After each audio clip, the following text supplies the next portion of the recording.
So in the brand new update, Tycoon basically revamped the cost of every single vehicle in the game in terms of their part usage, and this obviously means that not every single vehicle is going to be perfect. However, there are some amazing outliers which I was able to find, and the amount of power that some of these vehicles have actually gained through this rebalance is actually huge. Like, a lot of vehicles have gained some insane part efficiency, being able to even cost 5 to 6 for an insane power that it provides in return. And in this video, guys, I will be showing you some vehicles which, in my opinion, after this are basically better than ever. So anyway, let's just jump right into it. So the first vehicle I would like to actually start you with is going to be the T72 Moderna, which costs only 6 parts, and for the value that it provides for this is absolutely insane. Before this update, the Moderna was literally known to be one of the best tanks in the game by far, and the fact that it costs so insanely cheap for the DPS that it can provide in basically 1 second is insane. I definitely recommend you guys to be spawning in this thing a lot more now, because you're literally able to spawn over 4 Modernas. So if you're being spawn killed by some randoms which are using tanks, you can spawn literally 4 of these things to absolutely shred anybody that is attacking your base. And I think this vehicle definitely gained a lot of power and use due to this buff. Now the next vehicle which also gained a lot of power in my opinion is actually very close with the Moderna, but that's going to be the E100. This thing on average will be able to one-shot almost every single tank in the game, and it only costs 6 parts. So once again, if you're being spawn killed, you can hit them with 2 cannons at the same time and the enemy is basically dead. And once again, you can spawn over 4 of these. So the E100 once again just has another use now. Now another vehicle which is also a pleasant surprise is going to be the F-18 Hornet. As you guys can see, all of the real meta planes are costing around 9 to 10 parts on average, which obviously makes a lot of sense. We even have the Osprey sitting at 9, but the F-18 specifically is only going to be costing you 6 parts.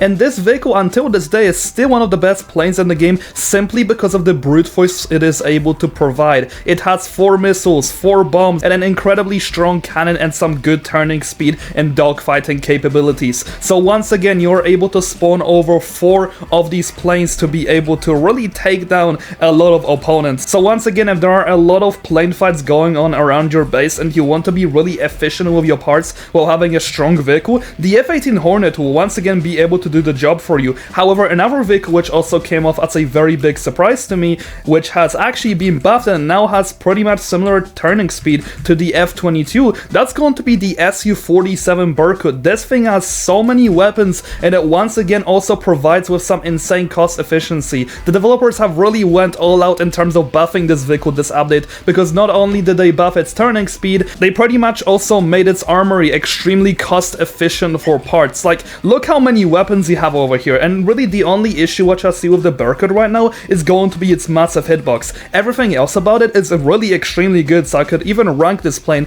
as maybe even a low S tier or a high A tier. Now the next vehicle which has also received a pretty pleasant surprise for a good cost efficiency is going to be the MI28 Havoc. As you guys can see, all the other stronger helicopters are going for a much more expensive price. However, the MI28 Havoc is only going to be costing you 6 parts. This vehicle might not be very good on its own, however it does give you a nice starter package which will be able to take down a lot of opponents if you do use the MI28 correctly. Plus, this thing is just in general a very easy to use helicopter. So for the cost of 6 parts, this thing can definitely get the job done, and I think it gained a lot more use due to this cost. And now there is also 3 more tanks which I'd like to also present to you, which have a very cheap cost. As you guys know, the Leopard 2A7 was always known to be a very cost-effective tank. However, the tanks which are just slightly above it in terms of power is something like the M1 Abrams, the T90, you also got the PLO-1. All of these 3 tanks now are only costing 5 parts. So this means that at max you will be able to spawn over 5 of these to be able to defend your base.